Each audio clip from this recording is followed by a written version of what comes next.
I couldn't save her. She shouldn't have needed to be saved. She was 39 years old, a mother of young children. And despite many hours of heroic work by my team and I, those children would grow up without their mother. My own heart sank. I felt almost numb. I remember the looks on the faces around me. Why? A life taken so young. I had so many questions, and I'm a heart surgeon. She was only 39. As a heart surgeon for over 20 years, I have dealt with patients dying. And each time, it is uniquely painful.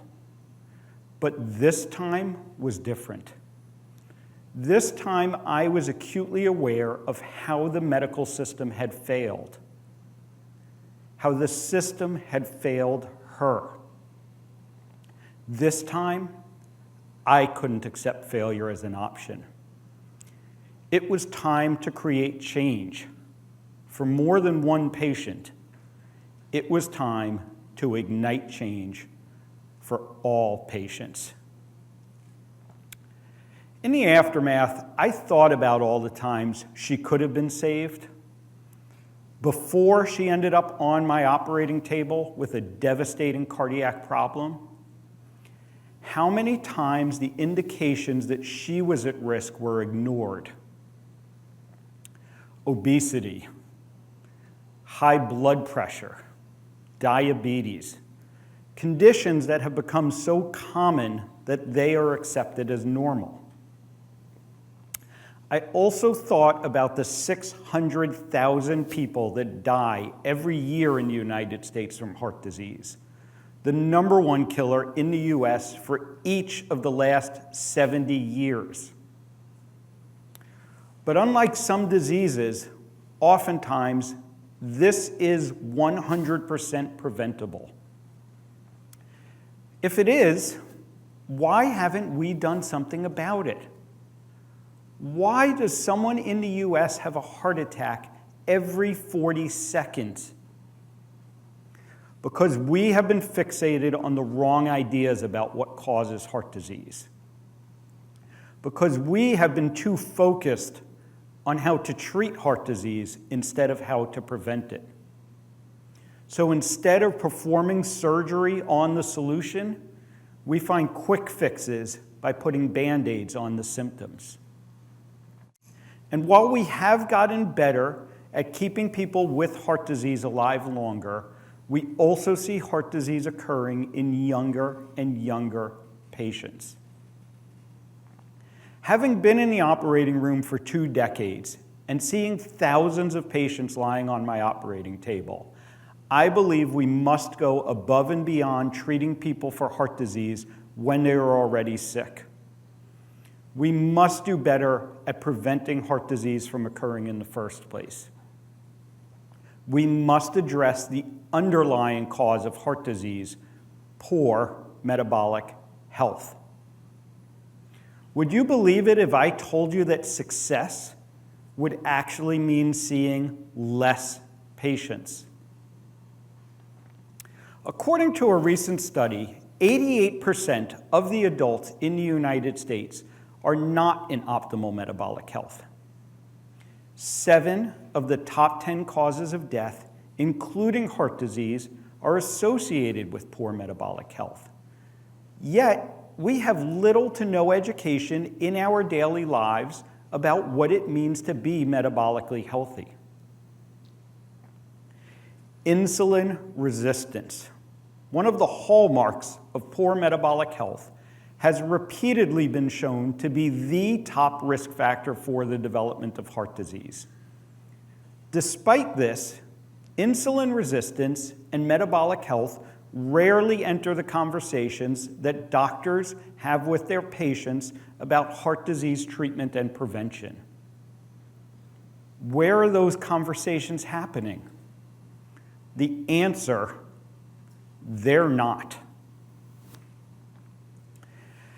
As a heart surgeon, I have seen the devastating effects that heart disease has on patients and their loved ones.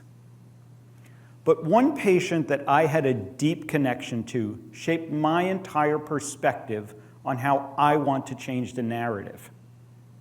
That patient was me. Yes, you heard that right.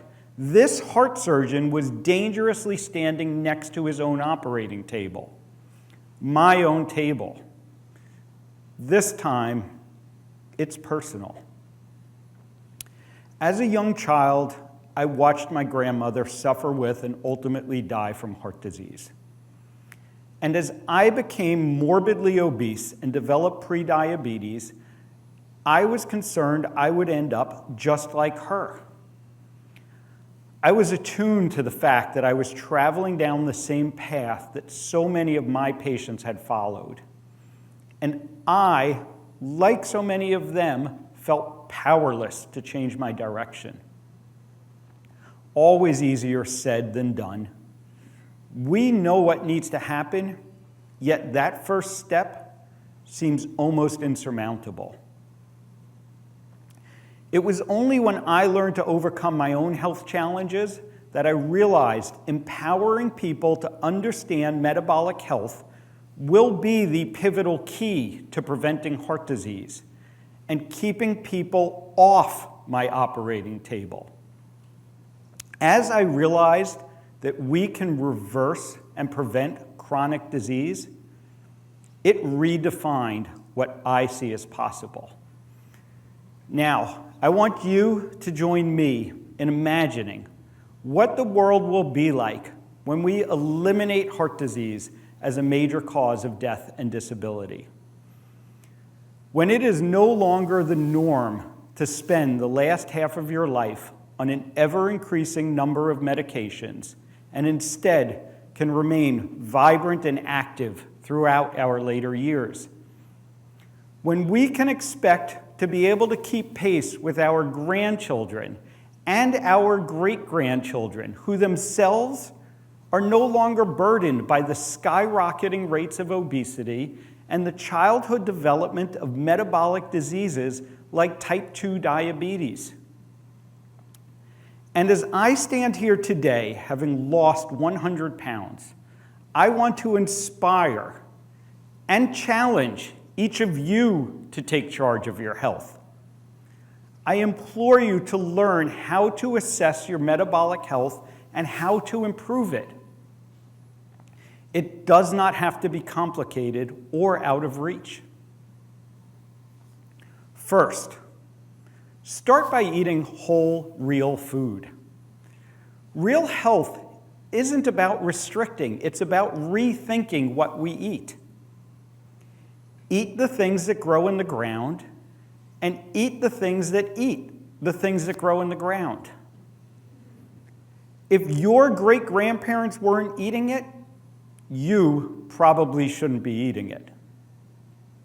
Second, move more throughout your day. We greatly underestimate the power of simple movement. We don't have to be gym addicts or personal trainers to be at our optimal health. Start by moving, walking 30 minutes each day, or simply finding ways to create activity that inspire metabolic growth. Third, sleep more, sleep better. While we feel the need to pack more into 24 hours than humanly possible, sleep is a silent superpower that can change our entire bodies physically and mentally. Remember those days as teenagers when sleep was the greatest thing ever? It's because our bodies used it as fuel to become strong, healthy humans in later life. Fourth, manage stress by surrounding yourself with a strong community an inner circle of like-minded people, or even a religious group. Find peace in a common mission, and find the people who are seeking the same tools to stay strong throughout the entire journey. A rising tide lifts all boats, so find that tide. And finally, find a physician or other healthcare practitioner that can guide you to better health. One that is not focused on symptom-based treatment, but rather root cause treatment. These simple, achievable actions, when put into play with consistent effort and intentionality, will have a major impact on your health and the health of those around you. These changes can keep you off my operating table. When enough people become proactive about their health, the healthcare system will respond and become more proactive and focused on preventing disease instead of treating disease.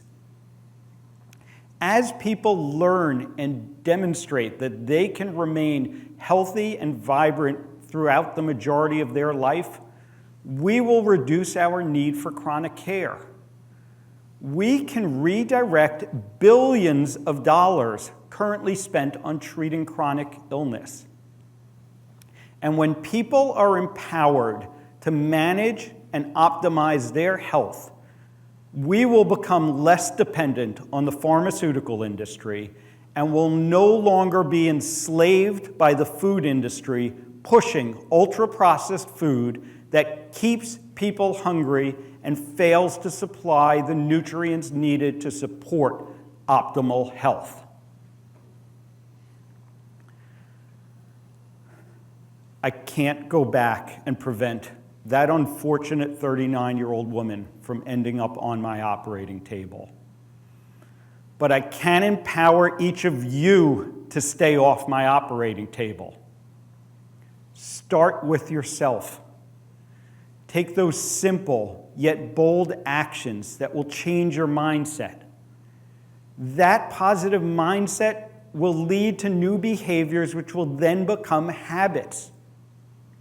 Those habits may save your life. Teach your children and your families to do the same.